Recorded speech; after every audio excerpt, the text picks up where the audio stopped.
Then the great bell of the palace struck once, twice. Sarah froze. Midnight. Her heart pounded. She pulled away. I must go. Wait, Logan cried, but Sarah was already running. The crowd parted as she fled down the grand staircase, her gown flashing like lightning. In her haste, one of her glass slippers slipped off and clattered on the steps. She did not stop. She leapt into the carriage, and in an instant she was gone into the night. The music faded, and silence filled the hall. Prince Logan bent down, lifted the glass slipper, and held it high. I will find her, he whispered. No matter how long it takes. She is the one. The next morning, news spread through the kingdom. The prince would marry the maiden whose foot fit the glass slipper. The royal guards carried the delicate shoe from village to village, house to house. Maidens lined up eagerly, each convinced she was the chosen one. When they reached Madame Agatha's house, she had already prepared. Quickly, my daughters, she said. One of you must make it fit. Do not fail me. Eva sat first.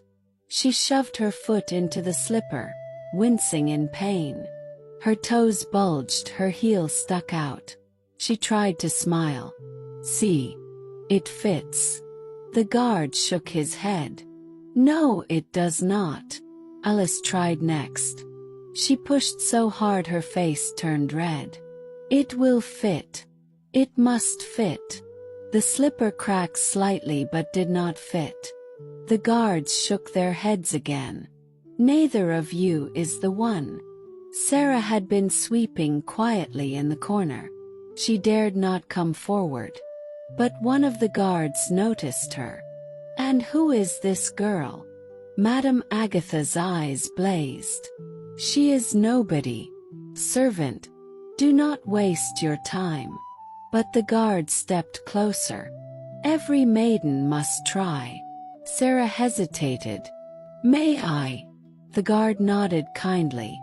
Yes, child. Try. She sat down, her hands trembling. Slowly, she slipped her foot into the glass slipper. It slid in perfectly, as though it had been made for her. The hall gasped. Eva and Alice covered their mouths in shock. Madame Agatha staggered back, speechless. At that very moment, Prince Logan entered with his royal guards. He had followed the journey, hoping to see with his own eyes. When he saw Sarah, he dropped to one knee. You are the one, he said softly. From the moment I saw you, I knew my heart belonged to you. Sarah's eyes filled with tears. But I am only a servant. Logan shook his head. No. You are my queen. The guards cheered.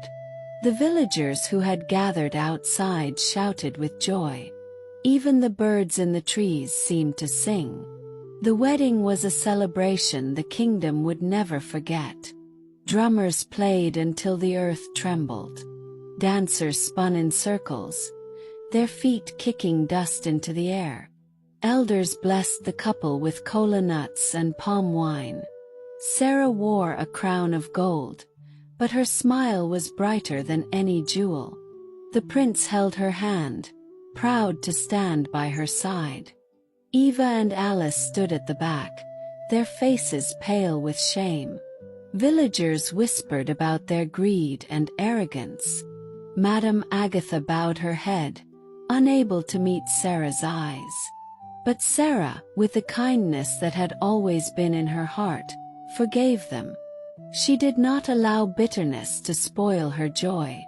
In the years that followed, Queen Sarah used her position to help others. She built homes for orphans, gave food to the poor, and opened schools for girls. She walked among her people, listening to their stories, sharing their laughter. She never forgot her suffering, but she turned it into strength. Her late mother's songs still echoed in the palace gardens, reminding her that even in the storm, the sun will shine again. A nice ending question for you. If you were Sarah, would you forgive those who treated you cruelly, or would you let them suffer for their wickedness? Moral lesson. The lesson of Sarah's story is clear. Kindness is stronger than cruelty, patience is stronger than pride, and humility brings honor where arrogance brings shame. Life may be unfair, but with strength, love, and courage, even the most broken heart can rise to become a queen. Thank you very much for watching. Please don't forget to share this beautiful story to your loved ones. The end.